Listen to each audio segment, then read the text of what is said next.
Good morning. Hello. Hi. Or should I say, good afternoon. It's been a while. I want to make this quick, short and sweet and to the point. I was woken up super early this morning by a dream that I had, and it was Squirt. Hey. Sorry, my dog's freaking out because someone's walking upstairs.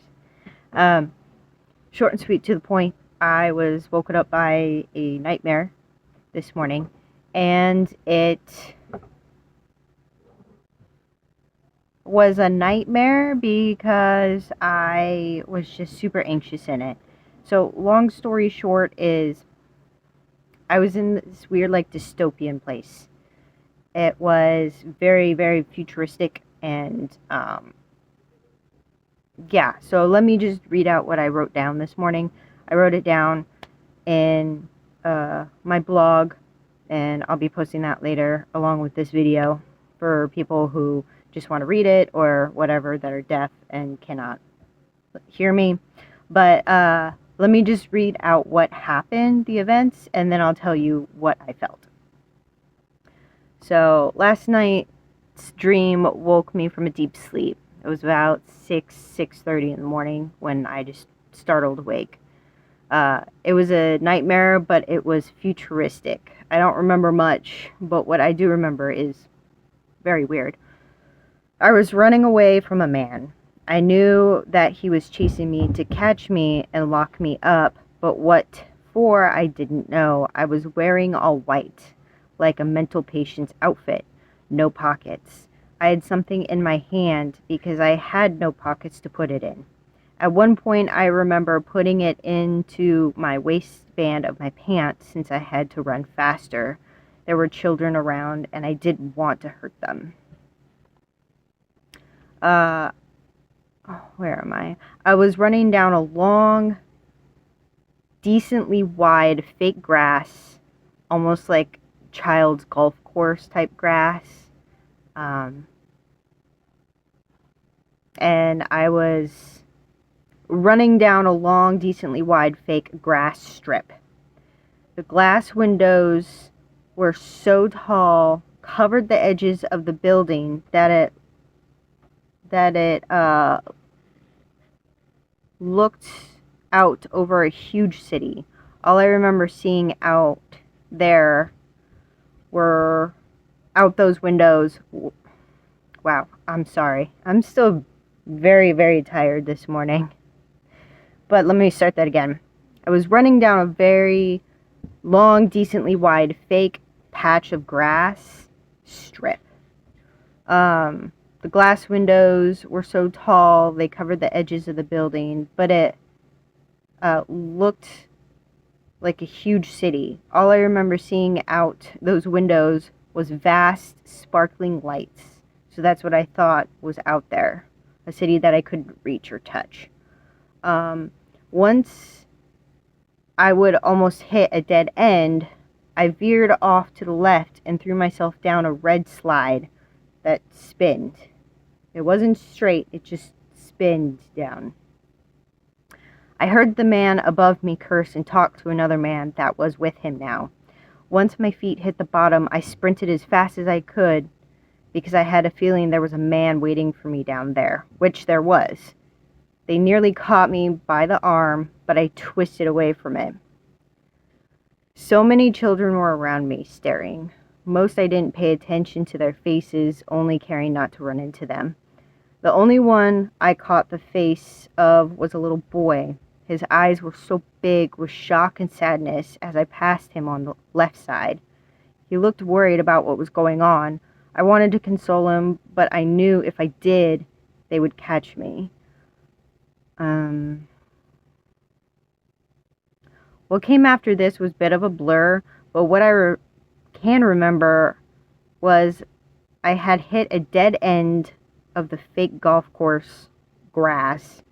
It was rounded with an edge at the very end. The glass windows didn't enclose the edges this time. I looked out at the edge and saw a steep drop.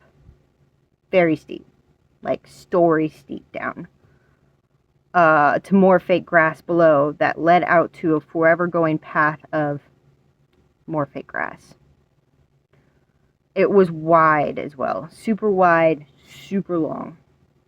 On the floor's edge below was the glass windows. They rose up so high that it curved at the top to make a dome shape that was hundreds of feet high. Like, it was huge. At this point, I turned around to see 4 to 5 men surrounding me. I pulled out what was hidden in my waistband of my pants and shoved it at one of the men on the right. It was my pocket knife I've had for years. The one I've had for like nearly a decade. I just pulled it out of nowhere. He laughed at me, mocking me, and took out his own box knife, waving it in front of me. The one thing I did notice they all had in common was that they wore the same outfit as me, all white, even their shoes, and the next was they all had beards. Some had long hair, and I think 1 or 2 of them had kind of short hair. But they almost looked messy and chaotic looking, like frantic and tired. It was really weird. I was so busy watching the guy on the right, the one with the knife, that I didn't notice the man on the left side of me. He had pulled out something from his pocket but kept it low to his side. The one tried to stab me in the hip, the one with the box knife, but I caught it with the tip of my left thumb, like this. I just pushed it out of the way. I felt no pain as the blade dug into my skin as it bled. I swung the knife at him, but he dodged it, and I lost the hold on the tip of the blade I held, and it slipped, cutting my right hip. This time I felt pain.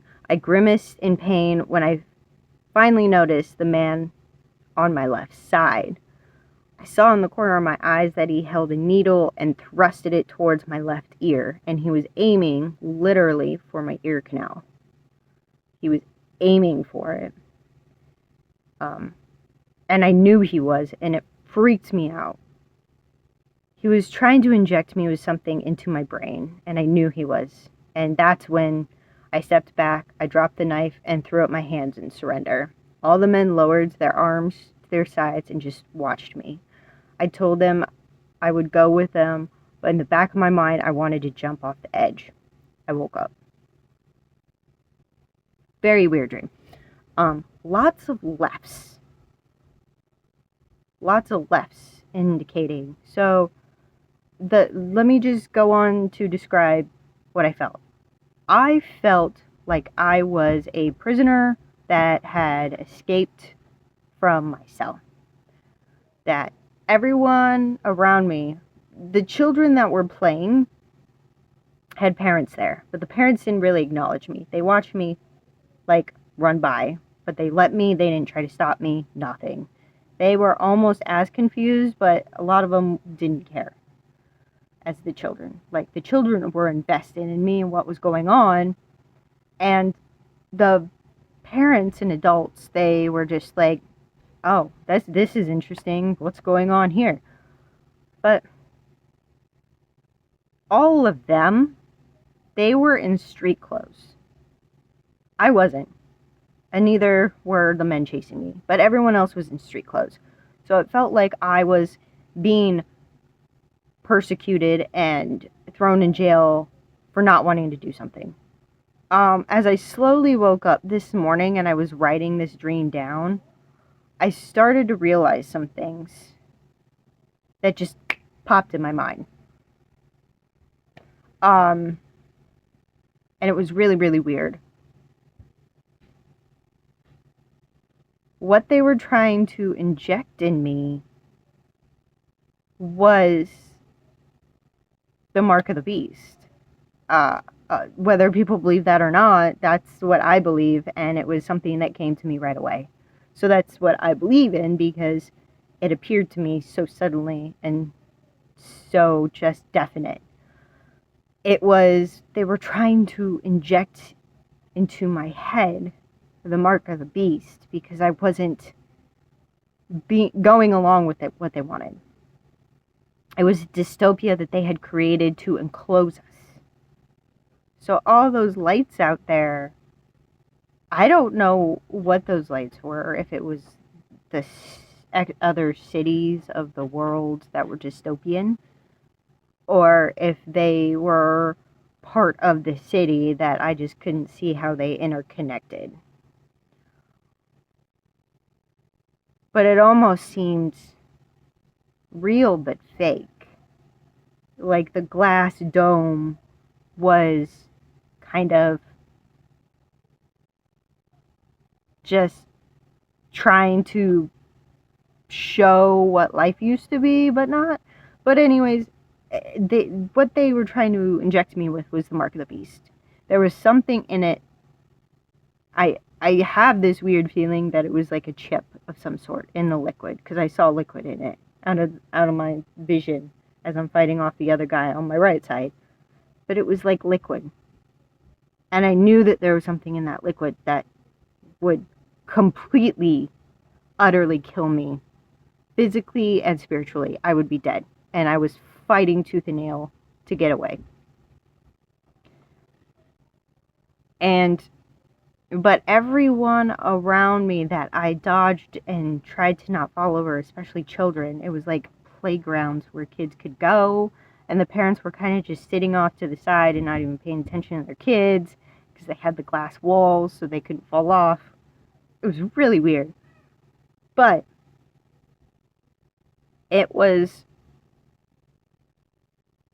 I don't know, it felt real, but I knew it was a dream. I don't know. All I was worried about was the children. The adults in my dream, I didn't even really acknowledge because I knew that they wouldn't care. They were kind of just there physically, but they weren't there spiritually. But with the children, they all noticed me. They all knew what was going on. Like I knew that they knew in their soul what was going on. And some of them got angry, some of them were concerned, and some of them just kind of sat back in shock. But the one boy that stood out to me the most was the most concerned and wanted to, like, almost console me, and he was saddened for me. And that was the point of my dream of, like, I need to console him and tell him it's okay. But if I did, they were going to get me, inject me, and I would just be a soulless one of them. And it was so sad. But there was a lot of lefts. So I don't know what the lefts pertain to, but a lot on my left side. The child was on my left. The ear was on my left. The thumb was on my left. And I think a lot of to do with this. Hey. Stop. Squirt. No. And I think a lot to do with this is more so like I guess, a rapture dream, or like after what it's gonna be like for people that are left here after the rapture. I wouldn't call it a rapture dream. It's not a rapture dream. I misspoke. I'm sorry. It's more of like what's gonna happen during the tribulation of people that will be left here. It's gonna be very, very dystopian. There is no more free will. There is no more free thought. It was just really weird because, like, with the slides and everything, there was a couple slides that I went down. I think twice or three times, and they were all red on the left side. And I got this strong urge and feeling this morning that, again, when I was writing all this out, I felt like it meant or represented the blood of Jesus Christ and his sacrifice. It was his way of showing me escape and how to get out. and how to no longer be, wow,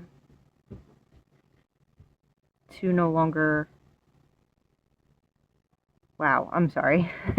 It's been a long morning of this, but I think it's to no longer just be stuck and have a way out, and to know the truth, and to know that you don't have to accept everything this world gives you. And I'm ready to go home. I'm ready to go home to heaven. Literally any day now.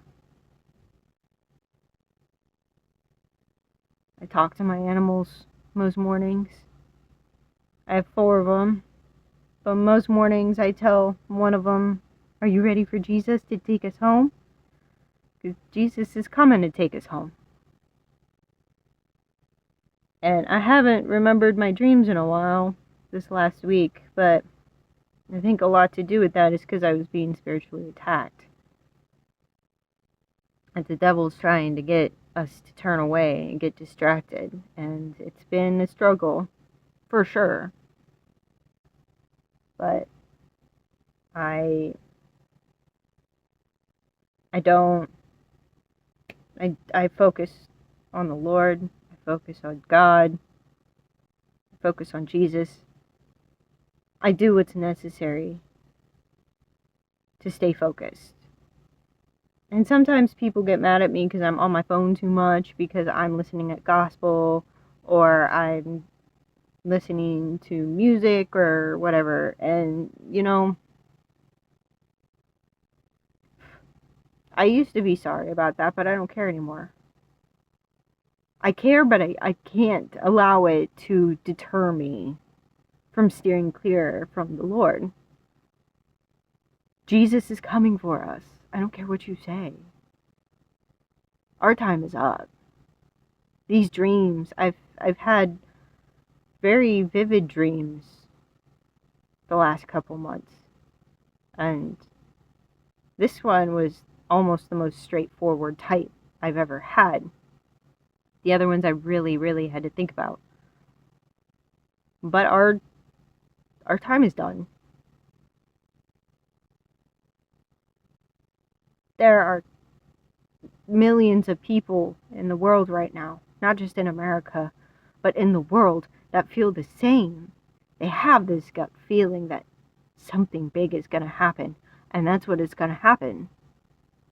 And people don't realize, too, that Russia is putting nukes and all that shit on our Pacific Ocean, and China's already on the East Coast, and, like, people don't realize we're done. We are done. And I don't care what you say. And I don't care if you tell me I'm being too preachy, or if you think I'm in a cult. Then fine, call me what you will. But I am not giving up my relationship with God because someone that I thought was a friend is not listening to what I have to say, and mocking me, scoffing, and calling me things that I'm not. And that's fine. To each their own. Again, like I said in the last video and the previous videos before it, then those messages aren't for you. Period. Enough said, right? Those messages aren't for you. So, it is what it is. Don't bother. I come on here to tell you these things because I feel like it's needed to be told. And today I had this strong feeling that I needed to tell this, whether it was in writing or in video or what, but it was something that needed to be spread. To some, it might make sense. To others, it might just be a regular dream, or I'm just thinking too much and I'm too much in a cult. To whatever. I don't care anymore. I come on here to tell you guys what is the truth. And that is the truth. God is showing me stuff in my dreams. And I can't ignore it. And I won't. But I come on here to share this with you and let you know your time is done. Your time is up. My time is up. Your children's time is up as well. Be prepared. Any minute. Keep your eyes on Israel if you really want to know the time and the day. Because that will determine the time and the day when the Lord actually comes to deliver us. So, yes. But I love you guys. And whoever needs to hear this, I hope it reaches you. I love you.